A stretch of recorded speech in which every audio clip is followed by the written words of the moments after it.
Tenemos a la primera ministra de las mujeres, tenemos, por cierto, problemáticas vinculadas al femicidio, fundamentalmente de las personas vulnerables y fundamentalmente de aquellas mujeres y también de los organismos LGTB en distintas situaciones de violencia, así que para nosotros es un honor contar con la presencia de una ministra, de la primera ministra de las mujeres, y en lo personal, Eli, te agradezco mucho, hace muchos años que nos conocemos, y te agradezco mucho la gentileza, y le dejo la palabra a Pedro Paradiso, que es el encargado de esta área que creamos a propósito de esta revolución de la cual vivimos, ¿no? Así que, Pedro,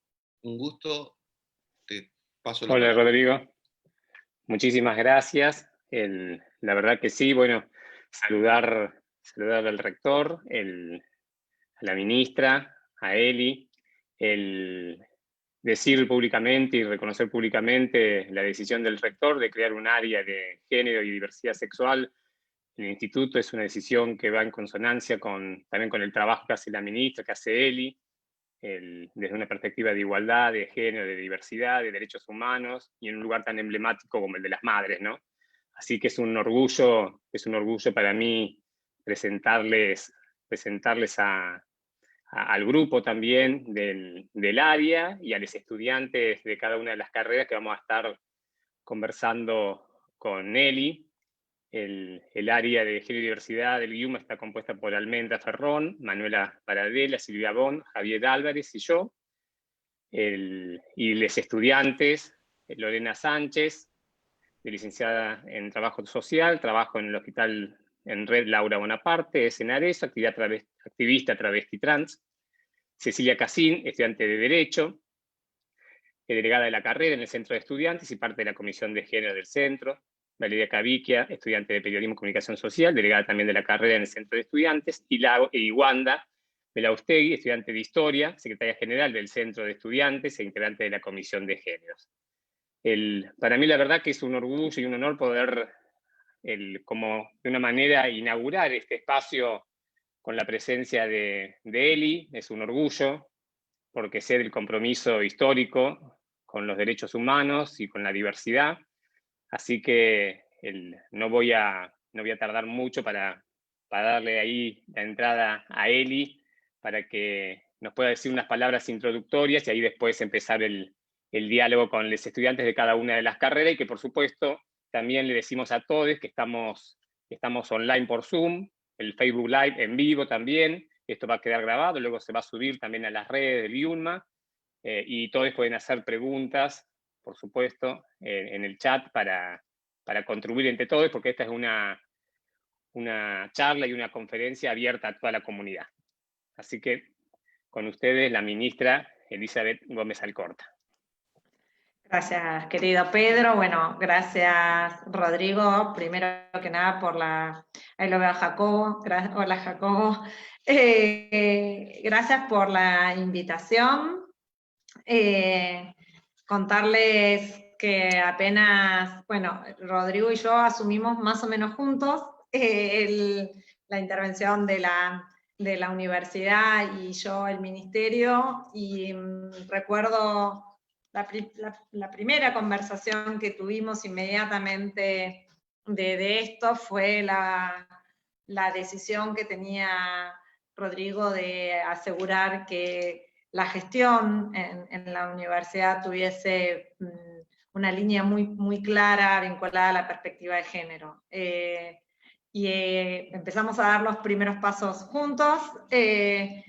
Hablamos, de hecho, hicimos algunos encuentros y algunos cruces con una de las áreas, que es el área de formación, capacitación y políticas culturales del ministerio, con la subsecretaria, que es Diana Broggi, se puso en contacto con Rodrigo, y saben, y digamos, les cuento a ustedes, Rodrigo lo sabe, que para mí la universidad, el Instituto Universitario de Madre de Plaza de Mayo cumple un rol absolutamente fundamental en el ámbito académico y en un ámbito formativo que va más allá de lo estrictamente académico, que tiene una larga trayectoria y que se vincula ni más ni menos con la enorme lucha del movimiento de derechos humanos y en particular con las madres de Plaza de Mayo.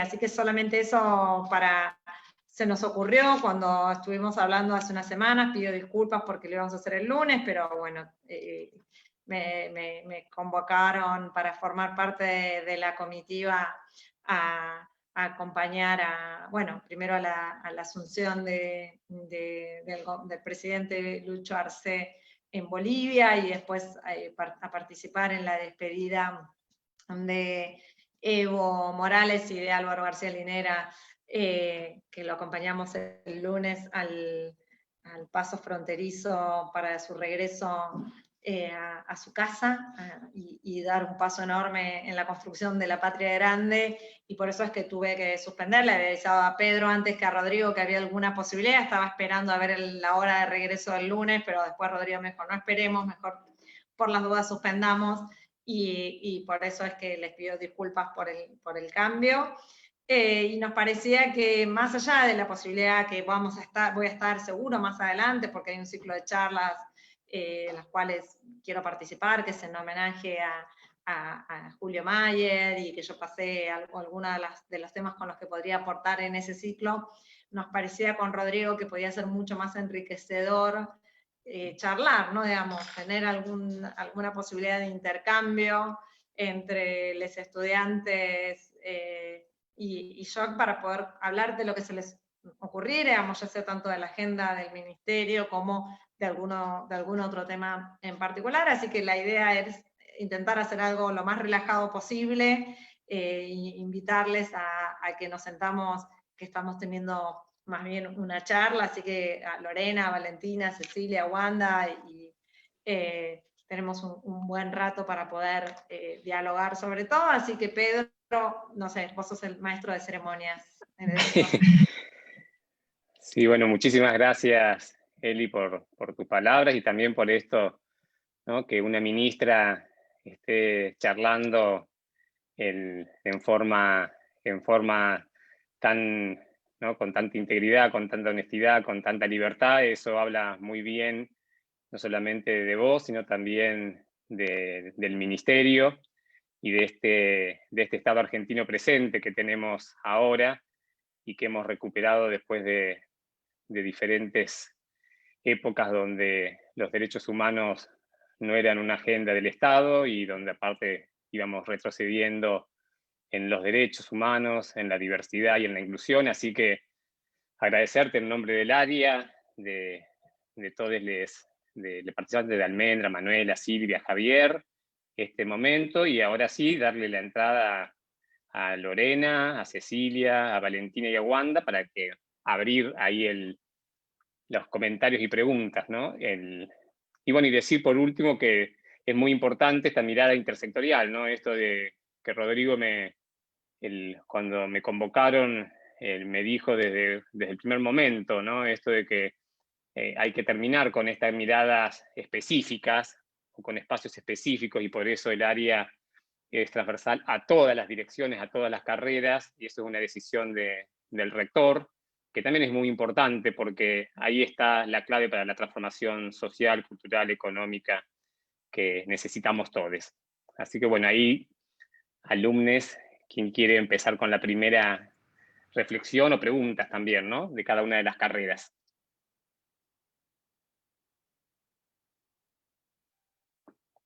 Lorena, ¿querés empezar? Bueno, buenas tardes, Eli, compañeros. Bueno, vamos a romper el hielo. Bueno, más allá de todo un año en el que tristemente el contexto de pandemia, si bien es algo cantado a voces, pero mucho tiempo la sociedad en su conjunto ha tratado de invisibilizar o no ocuparse, y también los distintos estados tanto provinciales, nacionales, como ni que hablar la ciudad autónoma tan reticente a restituir derechos como la ciudad de Buenos Aires, la materia laboral, el acceso a la vivienda, la educación, con 0 políticas públicas puestas para el común de nuestra población travesti trans.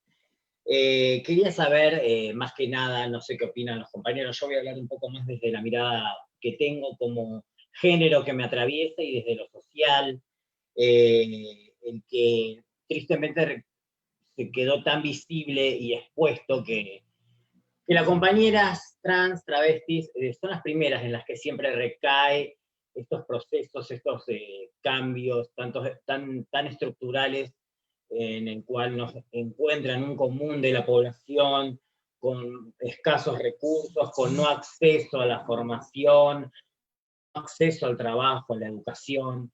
¿Qué perspectiva tienen ustedes del Ministerio ahora llevando nuevos horizontes, garantizando estos accesos?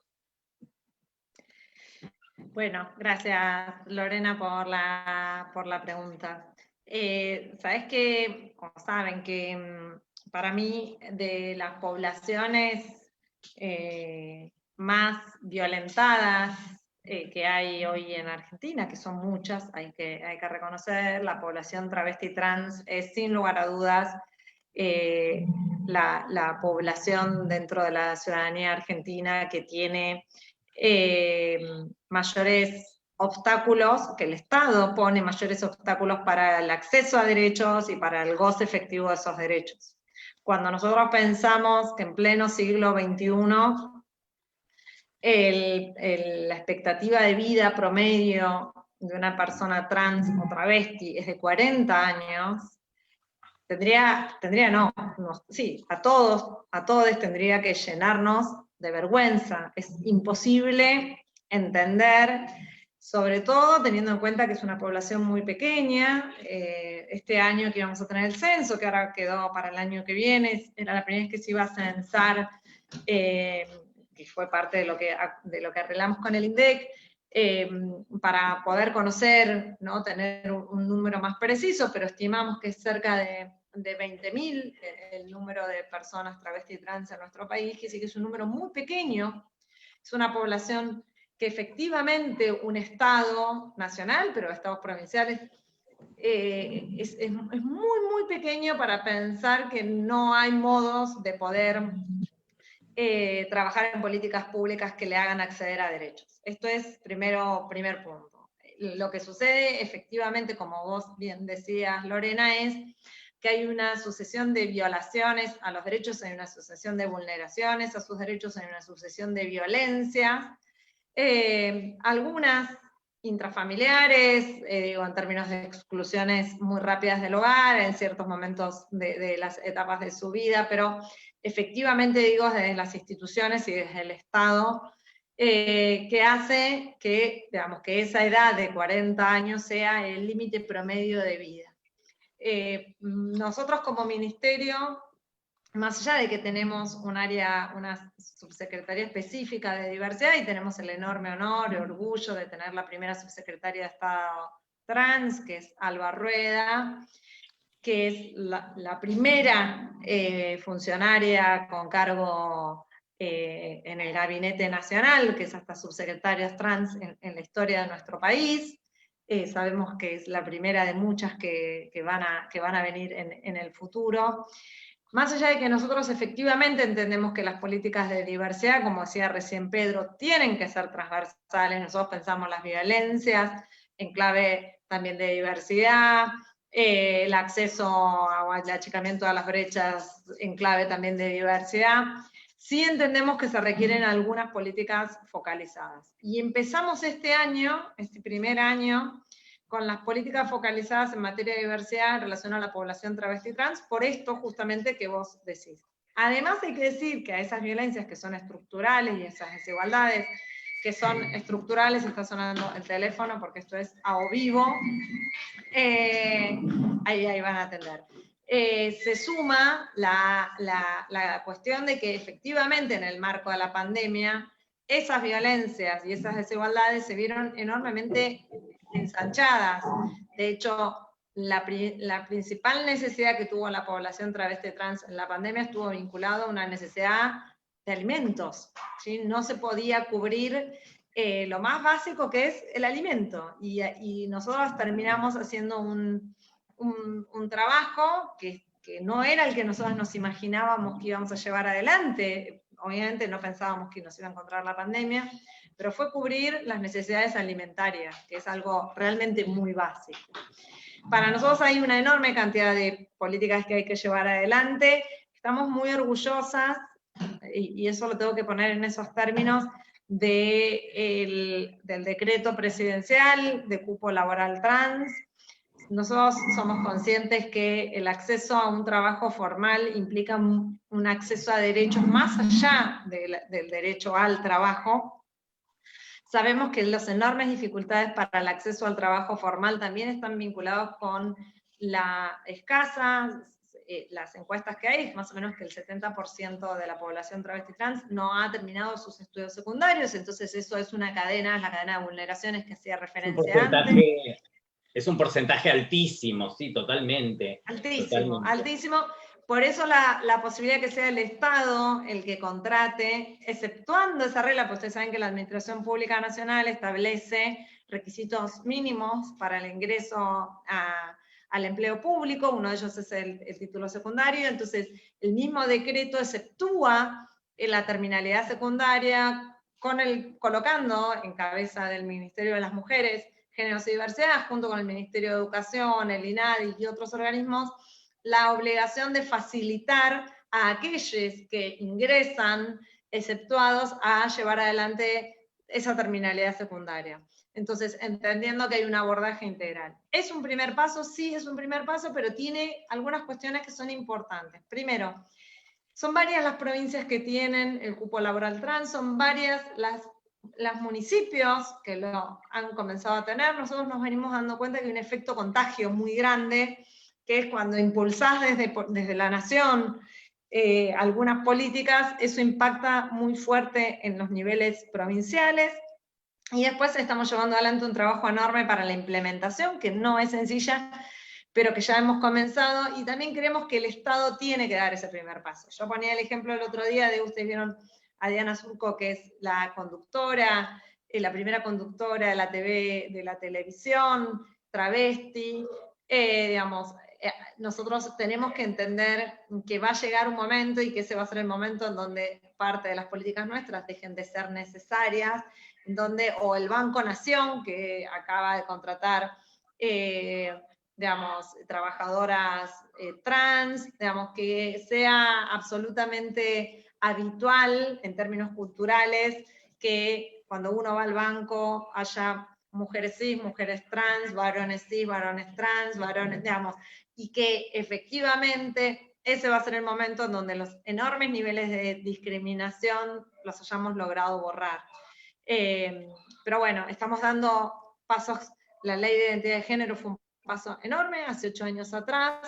Nos damos cuenta que ahí, digamos, Cecilia estudia Derecho, ahora vamos a hablar algunas de las cosas, digamos, que la ley cumple un lugar muy importante, pero que no alcanza, y que por eso con las leyes, digamos, que se garanticen los derechos en una norma no asegura de ningún modo el acceso a esos derechos. Por eso se necesitan las políticas públicas, por eso se necesita un ministerio moviendo esa agenda, y por eso las necesitamos a ustedes en la calle, movilizando para exigirnos, mientras estamos del lado del Estado, porque hagamos siempre más, ¿no? Digamos, es una agenda que siempre hay que seguir moviéndola.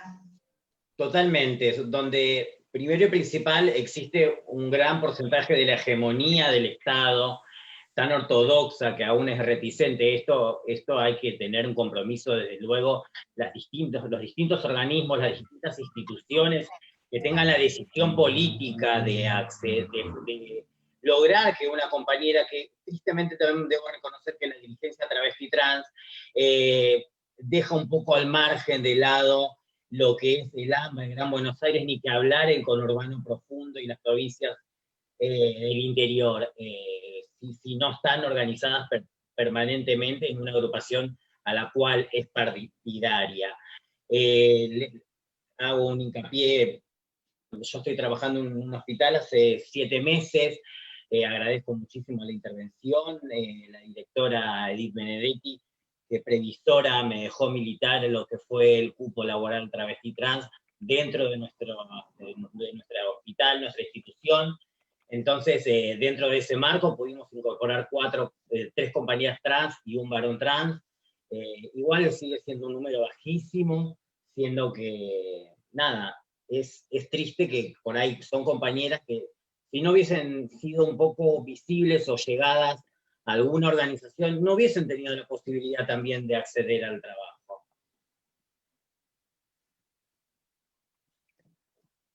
No sé, Pedro, si querés que sigamos con otra Sí. pregunta, o yo me puedo Sí. quedar charlando con Lorena la hora, pero...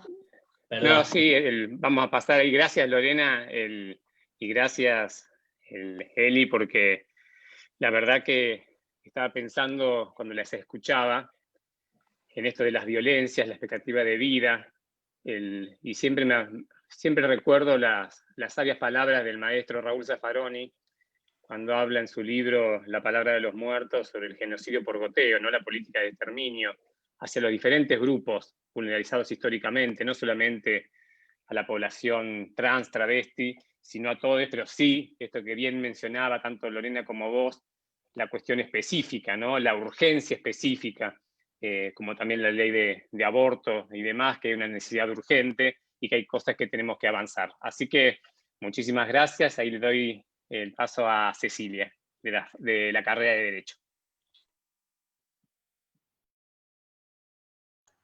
Hola, sí.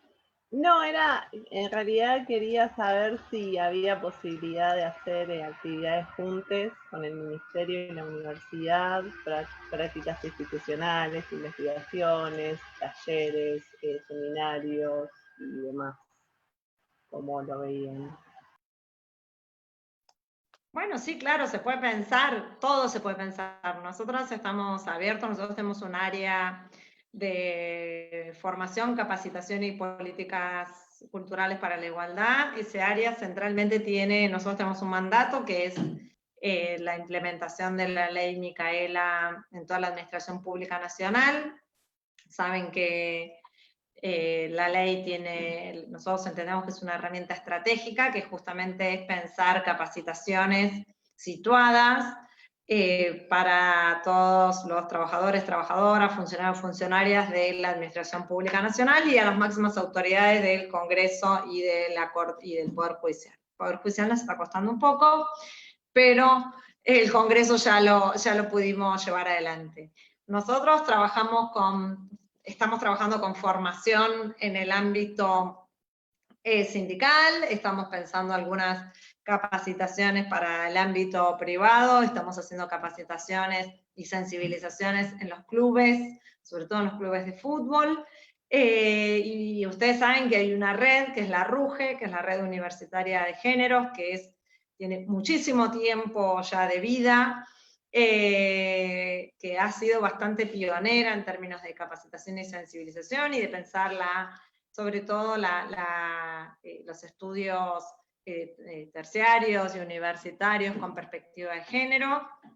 Así que nosotros podemos, si decís en términos institucionales tu pregunta, Cecilia, entre el Instituto Universitario y el Ministerio, pues se pueden pensar, obviamente. Es un Ministerio de Nación, no es que nosotros podemos hacer cursos dentro de cada una de las universidades, eso está claro. Podemos participar en algún evento que organicen, si ustedes organizan algo, obviamente podemos estar presentes, pero claro que sí, y trabajamos de hecho con muchísimas universidades también. Gracias, Eli. Ahí también comentarte y preguntarte un poquito, sobre todo del mundo del derecho, ¿no? Aquellos que somos abogados y que tenemos una formación bastante, ¿cómo describirla? Bastante difícil y conservadora, muy machista, muy patriarcal, muy también excluyente, ¿no? Hablando del acceso a la justicia y demás. Me gustaría ahí que nos hagas un comentario de la importancia, ¿no? que tiene, o lo que te parece a vos, ¿no? como importante, esta cuestión de que de que desde la currícula, desde la universidad misma, con el tema del área, con el tema de la temática, que sea transversal y que sea sobre todo en una carrera de derecho donde la homo, lesbo, bi, trans e interfobia o odio es terrible, y venimos de, bueno, y de muchas otras también, de muchos otros colectivos también, pero sabemos que hay que romper ese paradigma, ¿no? Y sé que, bueno, que con decisión, con compromiso, con políticas, con un gobierno como el que tenemos, como ministras que tenemos, como la subsecretaria Alba, también Alba, la amiga Alba Ruedas, que también es una excelente compañera, militante, y ahora funcionaria, que también es un orgullo. ¿Qué pensás, no, de eso, ¿no? De cómo romper ese machismo, ese patriarcado terrible, y también la importancia que tiene esta perspectiva, desde que las personas que se formen en el derecho tengan esta mirada desde el comienzo, ¿no? Estudiando la carrera y no después. Ustedes saben que hay una frase de Catherine McKinnon que dice: el derecho ve y trata a las mujeres como los hombres ven y tratan a las mujeres, ¿sí? Esto quiere decir, si nosotros no vamos a poder entrar ahora en una charla sobre esto, pero si nosotros entendemos que el derecho es un discurso social que regula, ordena las relaciones sociales, interpersonales, en un orden político, económico y cultural en un momento determinado, que además tiene un fuerte carácter performativo. Si nosotros coincidimos, podemos no hacerlo, ¿no? Digo, pero por lo menos es la mirada que nosotros tenemos, es que las violencias y las desigualdades están en el ADN del sistema económico, social, cultural, digamos, en el sistema político. El derecho cumple un lugar central en esas desigualdades, en esa jerarquización, en esa subordinación, que es la reproducción y el mantenimiento de esas relaciones jerárquicas. Por eso cuando al derecho nos la quieren vender como un instrumento neutro, como... Estoy leyendo justo en este momento, no lo terminé, pero estoy leyendo el libro de La fuerza de la no violencia de Judith Butler, que explica, partiendo de la idea de los contractualistas y la idea del contrato social y cómo a partir de eso, sobre todo, digamos, no lo hace ni Zaffaroni, ni mucho menos Alejandro Alagia, con quien Rodrigo y yo venimos estudiando, trabajando, pensando juntos hace mucho tiempo, esta idea de esta ficción en la que nos hacen partir que sin Estado, sin Estado no hay vida social posible en común. Bueno, nosotros ya sabemos que eso no es así, y lo que dice, el libro de Judith Butler es que en esta ficción del contrato social, el que aparece, el hombre es el lobo del hombre, y digamos de Hobbes en adelante, esa ficción en la cual aparece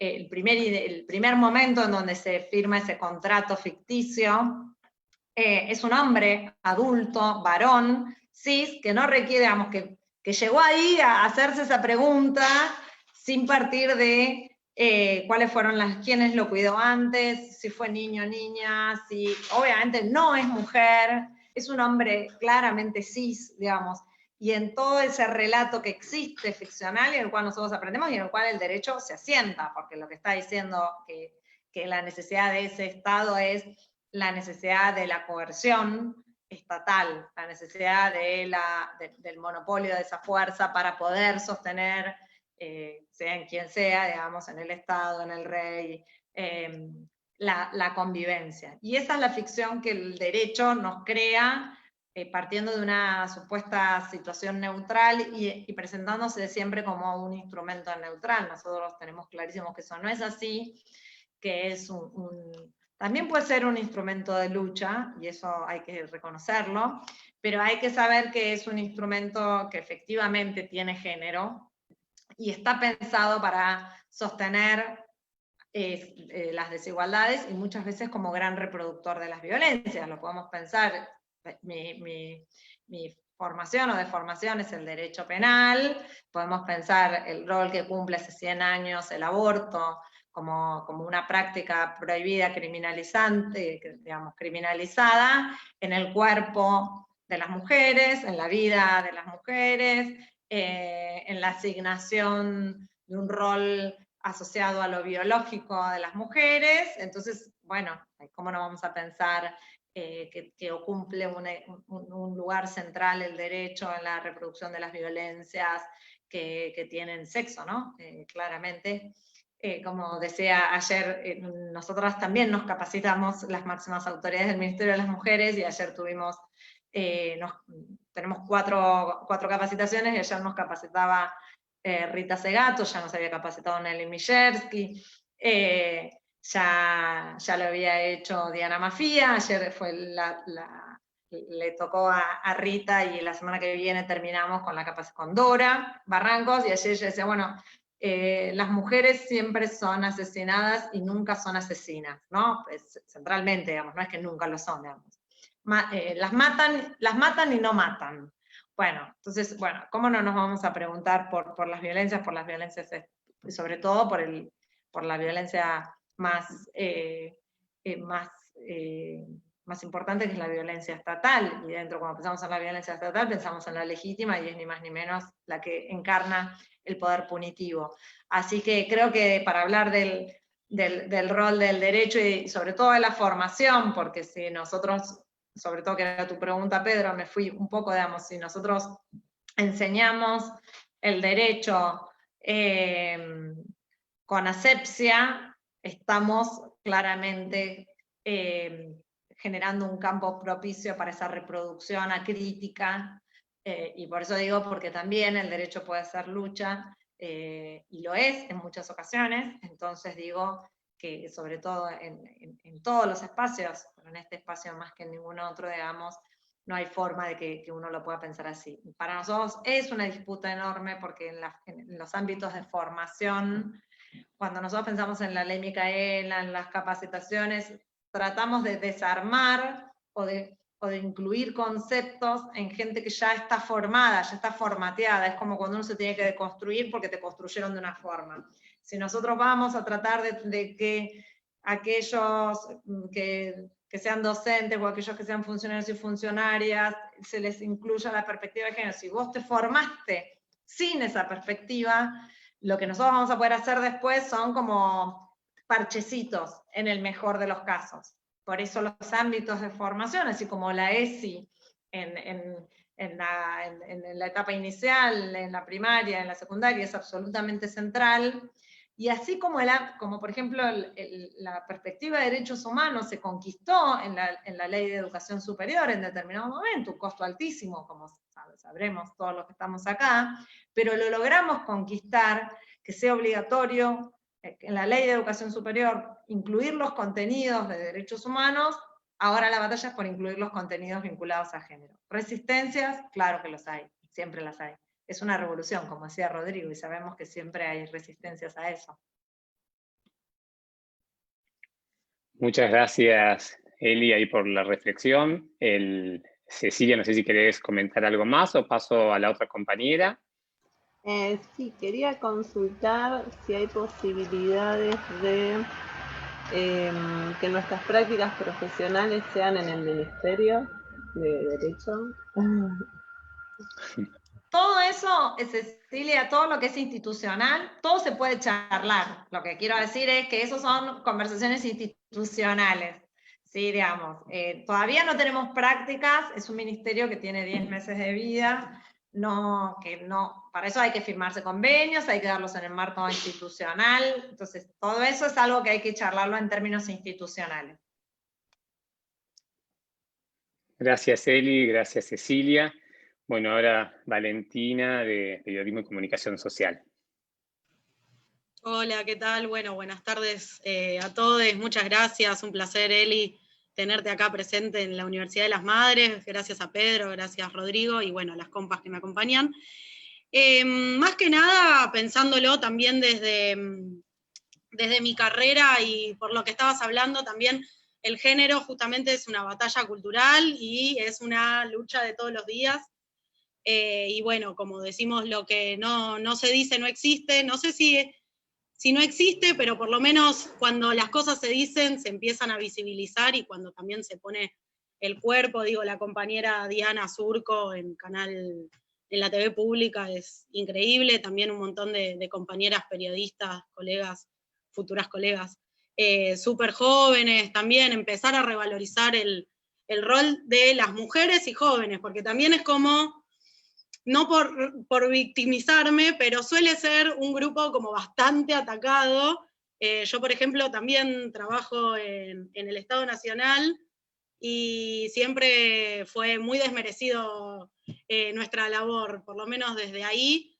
Y bueno, charlar más que nada de la importancia de la comunicación que tenga una perspectiva de género, ¿no? Porque digo, no es algo fácil, y el lenguaje también es la forma en la que construimos las prácticas cotidianas, ¿no? Y la acción. ¿Cómo se está trabajando con la difusión, con ese tema? Bueno, sí, claro, Valen, es absolutamente clave, porque digamos, la reproducción de los estereotipos que están asignados a los géneros, que sostiene el patriarcado, se reproduce según las épocas de distintas formas. Hoy por hoy el rol que tienen en términos de masividad, hoy no, hace muchísimas décadas, los medios de comunicación son clave en esa reproducción de esos estereotipos. No sé si vieron el año pasado, yo lo cuento mucho porque para mí es muy, muy gráfico. Es como esos ejemplos que uno muestra y que con los conceptos quedan muy fácilmente a la vista. El año pasado, este año circuló mucho por WhatsApp, así, una publicidad de los 60, del siglo pasado, claramente, que era de una margarina. En realidad era la publicidad de una manteca, que era una mujer que estaba en la cocina, había hecho los fideos, y que le va a buscar, y dice, le voy a hacer unos fideos a mi maridito. Abre la heladera, se había quedado sin manteca, le queda margarina, le pone margarina a los fideos. El señor estaba sentado en la punta de la mesa, ella se acerca y dice, hay unos fideos con manteca para mi maridito, se los deja. Él prueba el primer bocado, ella se estaba yendo, y él le revolea gráficamente, digo, no, si tienen la posibilidad búsquenla después, el plato por la cabeza. ¿Por qué? Porque no era manteca, era margarina, ¿sí? Uno, si quisiera hacer un ejercicio de ver, primero piensen que había un publicista que se le ocurrió que era genial la explicación de por qué era mejor la manteca con ese ejemplo. Segundo, toda la cuestión del estereotipo. Ella cocina, le lleva a su maridito, él sentado, ¿sí? No es ni siquiera era una típica, no sé, digo, de las cosas de Termidor, de Hugo Arana, donde estaban en la mesa todos. Ella en la cocina, le lleva a él en la mesa. Y segundo, un hecho de violencia explícito, violencia física explícita de género. Eso era una publicidad, eso estaba en la televisión, no hace mucho. Yo sé que ustedes son todos muy chicos, muy chiques, por suerte. Había algunos también en la prensa gráfica. Había en una revista. Yo digo ese porque ese circuló, y pensar que eso salía, digo, en esto de nosotros hablábamos hace un minuto del derecho como reproductor. Vos podés reproducir todo el tiempo. Si todas las mujeres son las que limpian con SIF, y las que cambian los pañales, y las que están espléndidas, o están espléndidas, o están en la casa cuando llega el marido y que se preocupa por los gérmenes de los hijos, bueno, ahí lo único que hace es reproducir, reproducir, reproducir. Los medios de comunicación, además, tienen una particularidad que es lo que vos decías, cuáles son las voces. Cuando uno se pregunta cuáles son las voces que están, siempre hay que preguntarse cuáles son las voces que no están. Si solamente hablan varones, es lo mismo. Si solamente hay 11 países que tienen presidentas mujeres, uno se tiene que preguntar, ¿cómo es? ¿Vivimos en un mundo en donde de los 190 países hay 11 mujeres? Entonces uno tiene que decir, bueno, si es democracia, uno tiene que pensar que tiene que representar, bueno, no, hay una subrepresentación, hay un montón de millones de mujeres que no estamos representadas en términos de vocerías de su gobierno. Pasa lo mismo con los medios de comunicación. Maldita. Pasa exactamente lo mismo. Ahora, pudenda, apestosa. Luis, ahí creo que está enojado con alguien, pobre Luis. Entonces, Sí, primero con los La medios de vida. comunicación. hedionda. Pasada poto. Perdón, Eli, ahí hay algunos trolls. Ahí nos están diciendo, bueno, puto. Bueno, sí, uno está orgulloso de ser puto, sí. Pedro pasó el Claro. link. Pedro pasó Para el link. nosotras, Pedro pasó el link. ahí están. Pedro pasó el link. ¿Los Ahí podés está, anular, para nosotros Pedro? el orgullo. Yo no soy el... gracias a mi creepy. Yo no tacho El bomba, anfitrión respeta tiene mi que... Tanto les molestamos, tanto les Tal molestamos. cual. Parió, porque Es así. los Hablando de la viernes de la violencia, ¿no? jungla serán a todo Y de la gente. comunicación, eso que ustedes, tanto Valentina como vos Para decías, vivir una noche con eso las es mejores puntas de la la zona. mejor expresión, ¿no? De ver todo lo que falta y todo lo que tenemos que hacer para Claro, hacerlo, ¿podés ¿no? silenciar a todos vos, Pedro? A ver, yo creo que no soy el anfitrión. A ver, un segundo. De Claro, la puta bueno, madre. esperar ahí.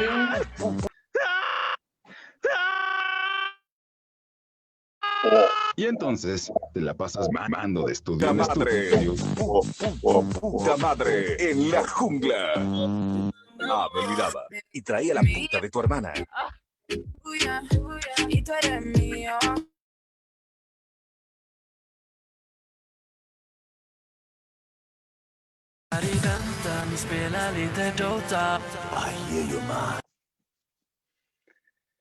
Son varios usuarios ahí que están ahí queriendo romper ahí la libertad de expresión.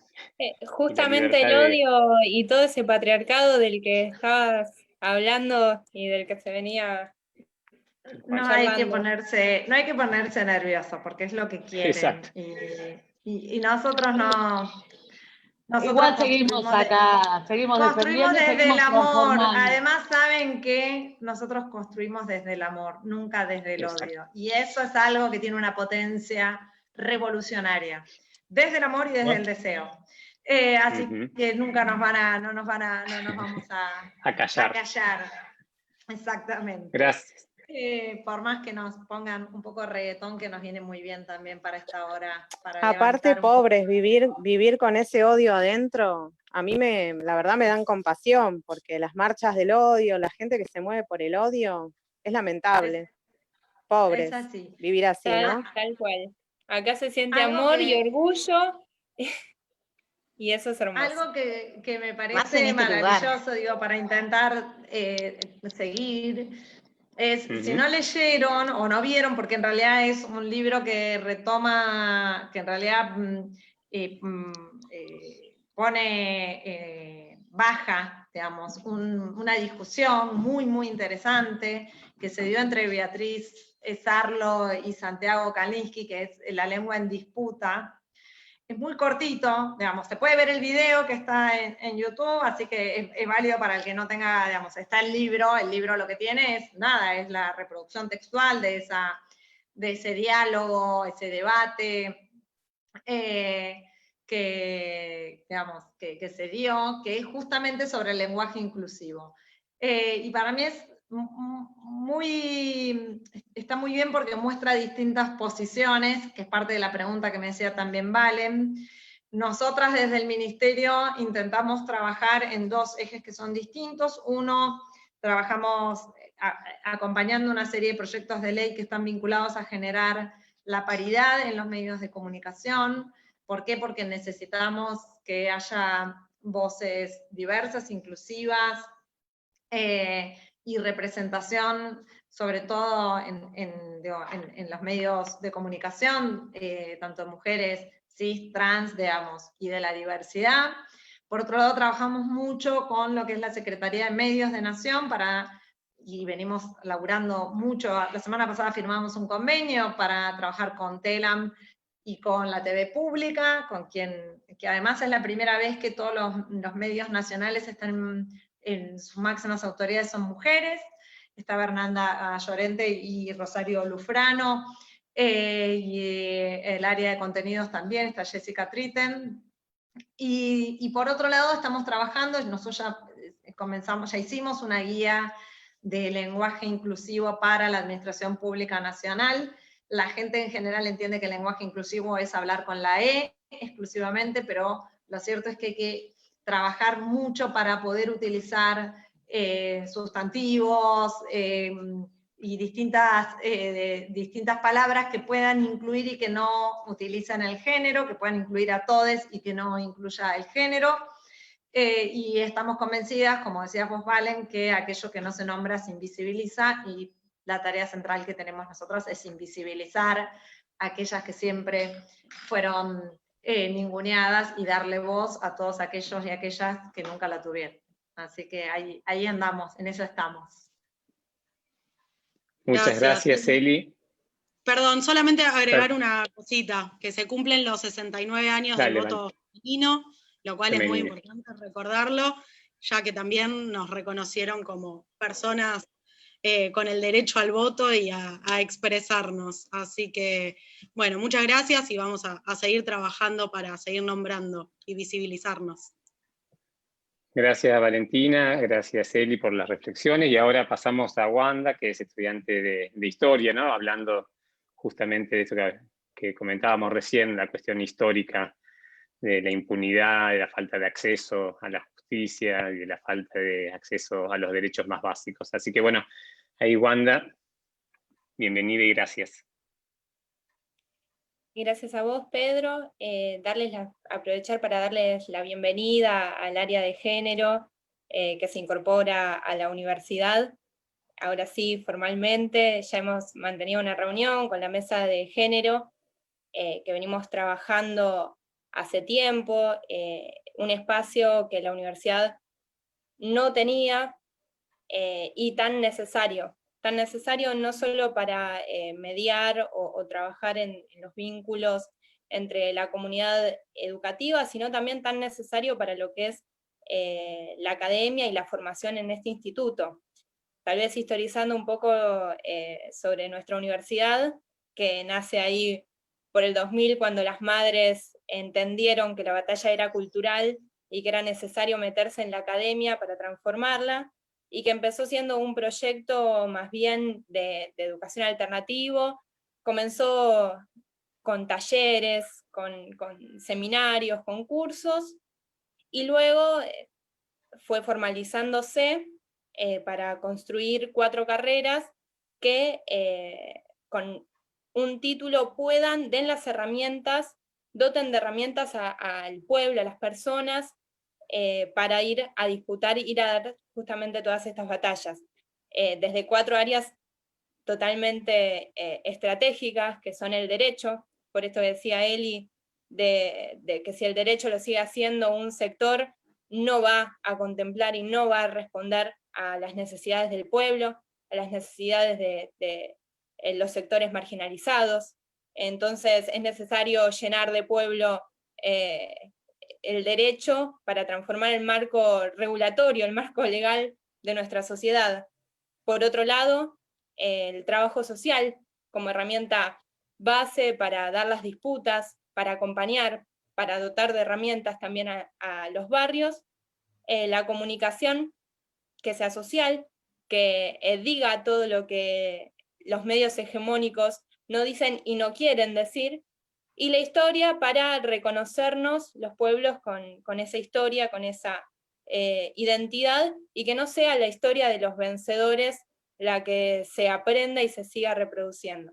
Así que bueno, en ese sentido, desde un principio la universidad, con el sueño de las madres, ha adoptado todo este tipo de programas que sean programas educativos y planes de estudio que sean alternativos a los hegemónicos, y hemos tenido, nuestra universidad está llena de pueblo, está llena de militantes, de compañeros y compañeras que construyen desde los barrios esta realidad alternativa que tanto queremos, por la que tanto trabajamos, y fue así como cuando ninguna institución, por ejemplo, respetaba el género de los compañeros, nuestra universidad, más allá de que no tengas el DNI, te anotaba y te inscribía con el nombre que vos declarabas, con el nombre que te pertenece y que te da, y que te nombra.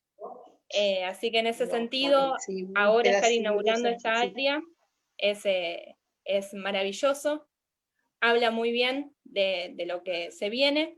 También es necesario trabajar y construir, hay mucho por hacer. En nuestra universidad todavía no tenemos protocolo de género por las especificidades de nuestro instituto, pero también por la historia reciente de él y de las imposibilidades que había de construir, ya que había un proyecto político direccionado a reducir o a transformar de cuajo el proyecto inicial.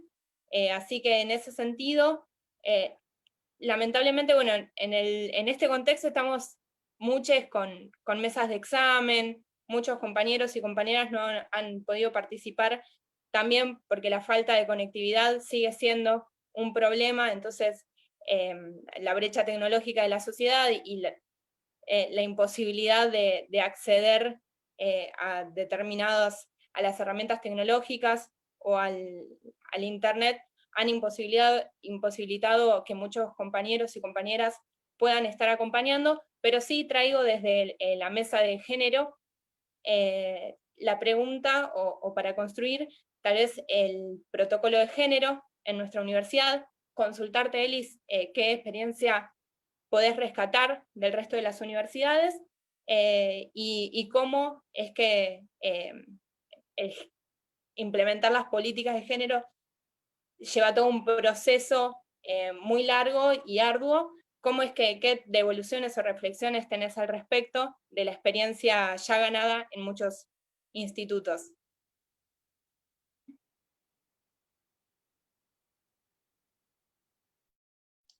Bueno, Wanda, cada facultad y cada universidad se ha dado sus propios protocolos, la mayoría lo tienen. Los protocolos son herramientas para mí muy útiles. No hay que creer que el protocolo va a servir para todos los casos y todas las situaciones. Ese es un error en el que muchas veces uno cae pensando, y cuando aparece un nuevo hecho, una nueva situación, nos vamos a dar cuenta que el protocolo, hay que pensar protocolos flexibles, y hay que pensar que el protocolo tiene que ser un canal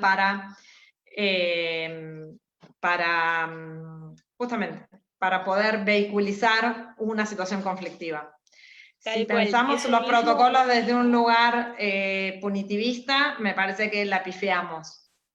Ustedes saben que hay como una tendencia bastante de un sector del feminismo, que además, por otro lado, es muy lógico, porque venimos de siglos de opresión, de siglos de maltrato, de violencias, pero nosotras tenemos que poder pensar que a lo que necesitamos son espacios en donde se resuelvan ciertas situaciones.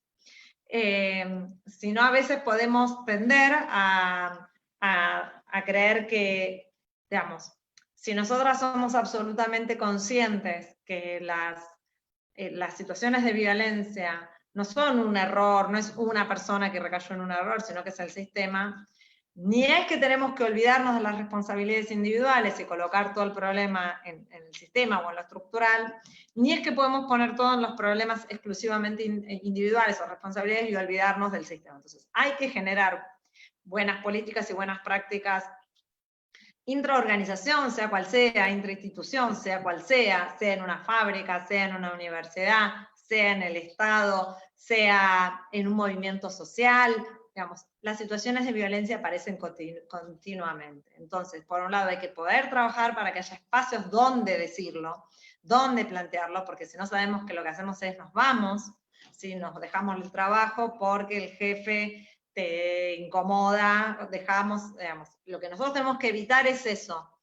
Tenemos que poder generar espacios y lugares y ámbitos y prácticas que habiliten, por un lado, plantear las cuestiones y por otro lado, resolverlas. ¿De qué modos? De modos diversas. Si pensamos que todas las situaciones se resuelven excluyendo, echando, obviamente que hay, digamos, el abanico de violencias y de situaciones son infinitas, entonces no estamos hablando de las situaciones más graves, sino estamos hablando de una enorme cantidad de situaciones que van desde micromachismos a violencias implícitas, a violencias explícitas. Lo que hay que saber es que también este principio que para nosotros es muy clave de proporcionalidad, tiene que estar en las respuestas que damos intrainstituciones. Y eso lo tenemos que construir entre todos. Si todas nuestras respuestas frente a cualquier situación es la expulsión del otro, podemos caer en algo que se llama la cultura de la cancelación. Y la cultura de la cancelación es un mal en el cual, frente a esta sensación que tenemos todas, que es que no nos callamos más nada, que no toleramos más nada, que no queremos dejar pasar ni una más, pues nos pasa a todos eso, es decir, situaciones, el chiste pelotudo, que machista, que durante toda nuestra vida lo bancamos, nos molestaba, pero ahora nos parece que es una bomba de Hiroshima ese chiste, porque es, y no toleramos más. Primero hay que poder decirlo, sí, no soportamos más, tenemos los niveles de tolerancia muy bajitos, por suerte, porque venimos de soportarlos y soportarlos. Muchos ya los desnaturalizamos hace mucho tiempo, pero si lo decías, ¿qué? Entonces, si vamos a dar respuestas institucionales, tenemos que partir, primero, que las situaciones conflictivas existen, que son diversas, y que tenemos que buscar modos que sean para dar respuestas proporcionales, conflictivas, creativas, y que posibiliten sobre todo una enorme tarea de prevención y una enorme tarea pedagógica. Yo estoy convencida que esta etapa de las que nosotros estamos viviendo tiene una enorme capacidad pedagógica. En términos de nosotras y nosotros vivimos imbuidos en términos de género en una enorme pedagogía de la crueldad. Y nosotros tenemos que salir de eso. No la idea de, no, digamos, que frente a no seas maricón, que te haces, digamos, todo ese tipo de cosas que hemos naturalizado, que están basados en un ADN de la crueldad. La respuesta de eso tiene que ser desde otra pedagogía. Y utilizo eso que dice Rita, pero más allá, digamos, de los nombres, hay una tarea pedagógica que tenemos. Uno puede decir, también tenemos que hacer el trabajo pedagógico ahora nosotros, ¿no? Es decir, encima nos queda esta tarea. Sí, nos queda esta tarea. Nos queda esta tarea. Tenemos que encontrar, porque además el proyecto que nosotros llevamos adelante es un proyecto emancipador. Y eso quiere decir que vamos a ser libres a los varones, el proyecto, no nosotras, no es que nosotras tenemos que ir a... Vamos.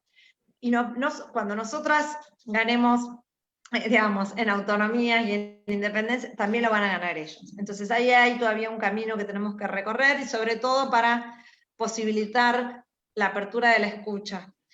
Yo estoy como un poco, y lo vengo sosteniendo cada vez más, digamos, no es que las cuestiones de género, las cuestiones de feminismo las hablamos solo entre nosotras, no es que si vamos a hablar cómo incluir la perspectiva de género en la universidad, tiene que venir un gay, una travesti y 3 mujeres. No, digamos, los géneros son relacionales, todos estamos imbuidos en esto. Entonces también para hacer esto tenemos que generar una capacidad de otros que nos escuchen. Hay muchos varones aliados, Rodrigo es uno, yo no tengo ninguna duda, y para mí son claves en este proceso, que es un proceso de este momento, es una etapa, sí, es una etapa muy importante la que estamos viviendo, y tenemos que hacer las cosas bien. Entonces, creo que las universidades y todos los espacios de formación son claves, como usinas ideológicas, como reproductores de prácticas, como formación de formadores, como formación de profesionales. Así que bueno, hay un enorme laburo por delante que tenemos entre todos. Gracias, Eli, gracias, Wanda. Estamos ahí con el tiempo, ya si nos das unos minutitos más, Eli, Manuela, Almendra, Silvia, hay algunas preguntas que hicieron en el chat, como para ir cerrando, así luego el rector hace el cierre. Muchas gracias. Vale. Si hacen preguntas cortitas, contesto cortito, así tenemos la posibilidad que pregunte más de una. Hola Eli, ¿cómo estás? Bienvenida. Yo voy a retomar alguna. Bueno, acá me da el pie. Comentario que habla sobre lo deformado que es el lenguaje inclusivo en relación al lenguaje correcto, por decirlo de una manera. Una discusión que yo considero es interesante porque este odio hacia esta defensa del lenguaje tajante nos habla un poco de este odio que veíamos también en las intervenciones hace unos minutos, y voy a tomar un aporte de Luis Barreras que nos habla desde la comunicación. No voy a leer todo porque es un poco largo, pero voy a tomar el final, que dice: nos permite repensar el rol de los medios masivos de comunicación que han invisibilizado las desigualdades de género y las violencias. El debate también es la lucha por los sentidos de enunciación de estas violencias. ¿Qué herramientas se piensan para contrarrestar las enunciaciones machistas de los medios masivos de comunicación? En ese sentido me parece interesante quizás expandirlo no solo a los medios masivos de comunicación, sino también a las universidades, como es en nuestro caso. Así que te transfiero un poco esa pregunta. Yo creo que el lenguaje inclusivo es una acción política, centralmente. Digamos, no es que no estamos hablando de semántica, sí, digamos, es eso, es una acción política. Y la reacción que genera es la principal demostración de esa acción política. El lenguaje es dinámico, digamos, no hay palabras que se incluyen. Si la discusión va a ser si la RAE dice o la RAE no dice, es una discusión que no nos interesa, porque nosotros lo que buscamos con el lenguaje inclusivo es interpelar políticamente. Después creo que se puede hacer un lenguaje, una utilización del lenguaje, como yo decía, en vez de decir, usar las palabras personas, usar en vez de, digamos, dejar de usar el universal masculino como la regla y la medida de todas las cosas, entre ellas el lenguaje. Pero centralmente creo que es eso, es una acción política. Todo el resto de las discusiones me parecen menores, como cuando uno dice, bueno, estás usando un símbolo político, estás usando algo que fije, algo que interpele, sea lo que sea eso, digamos. Efectivamente creo que, por lo menos en lo personal, yo entiendo que es eso. Me sorprende llamativamente que entre todas las acciones políticas que se llevan adelante desde los feminismos y de la diversidad, el lenguaje inclusivo creo que es el que genera mayor, desata una furia que por momentos me sorprende, por momentos pienso, está bien, es el efecto, no generar furia, ¿no? Digamos, se interpela tanto que, digamos, que incluso genera furias. Pero comparto con lo que leíste, Manuela, centralmente. Muchísimas gracias, Eli. Tenemos una última pregunta para cerrar. Manu.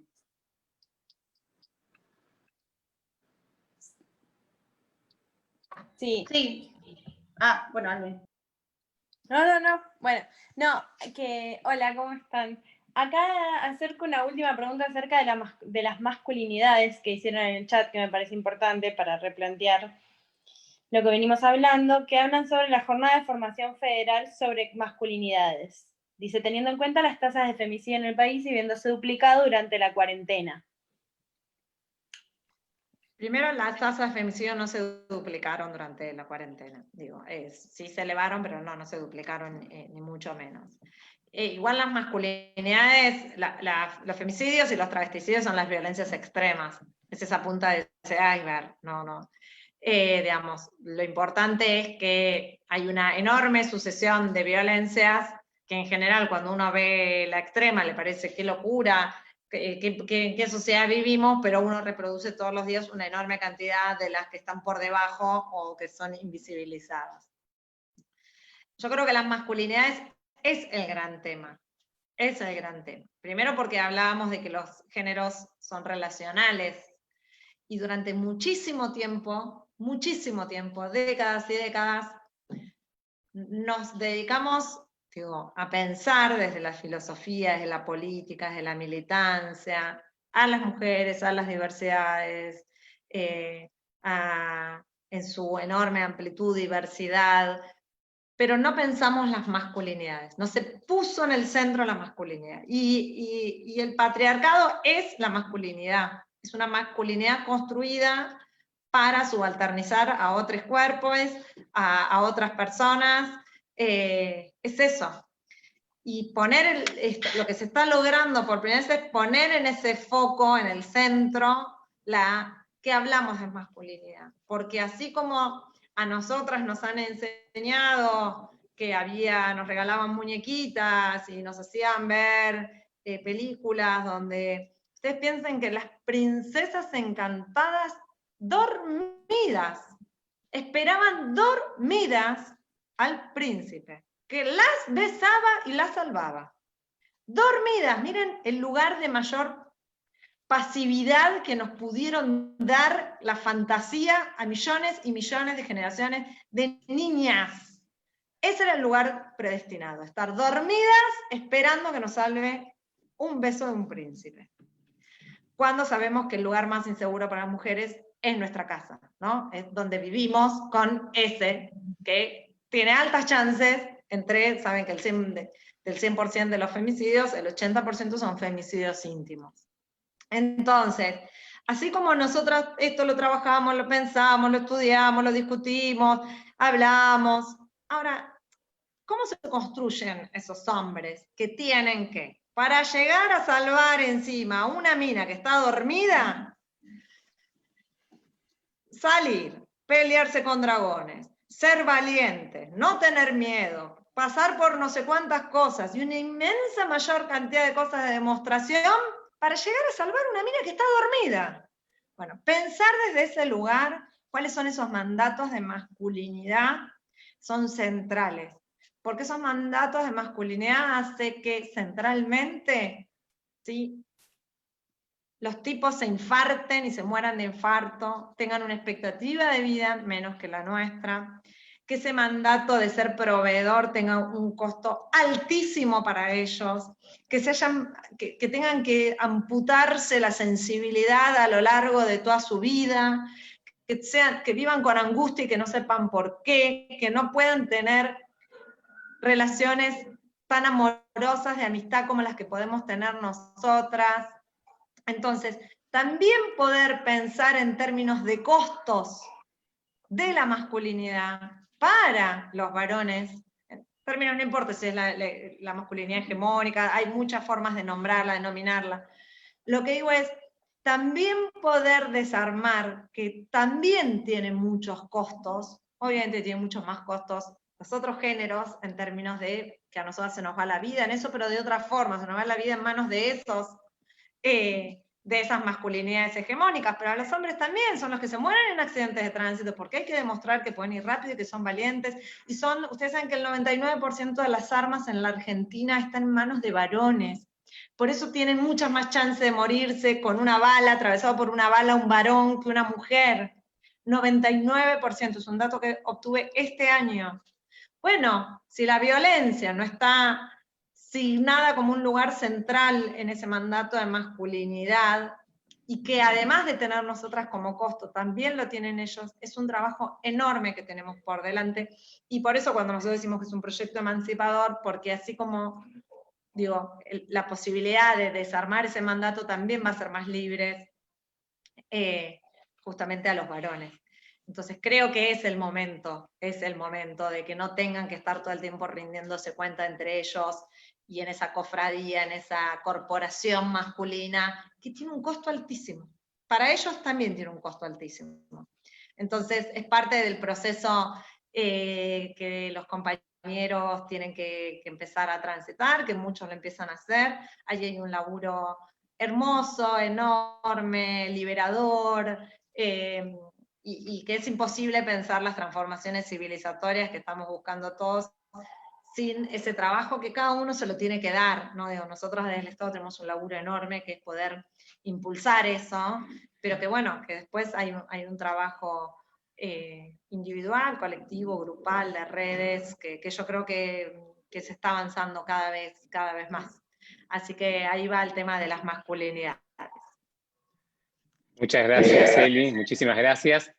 Ahora sí, bueno, para dar el cierre de esta hermosa actividad, le doy la palabra a nuestro rector, Rodrigo Codino. Bueno, a la señora ministra le agradecemos, uno aprende.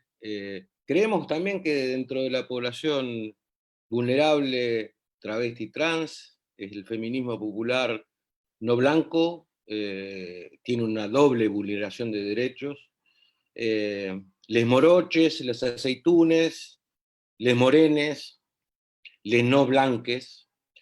Creemos que el racismo estructural forma parte también del patriarcado. Y en eso estamos pensando también en articular una lucha contra ese racismo estructural desde el discurso, desde la academia, desde la realidad social. Sabemos que a la señora ministra le digo que en toda revolución hay contrarrevolución. Y en las mini contrarrevoluciones hay payasos, como los que tuvimos, con odio, a los que le falta, como bien señaló la ministra, el amor. A Eli, a mi amiga, le digo muchísimas gracias. Gracias a ustedes, realmente. Para mí es un placer haber estado y haberlos acompañado, y en breve nos vamos a volver a encontrar seguro, ¿sí? Gracias. Gracias, Eli, gracias, Rodrigo, y gracias al área de género por este encuentro de hoy. Y a seguir trabajando en género. Muchísimas gracias. Nos estamos viendo. Gracias a todos. Gracias y a seguir con la transformación, porque para eso estamos, para transformar y transformarnos.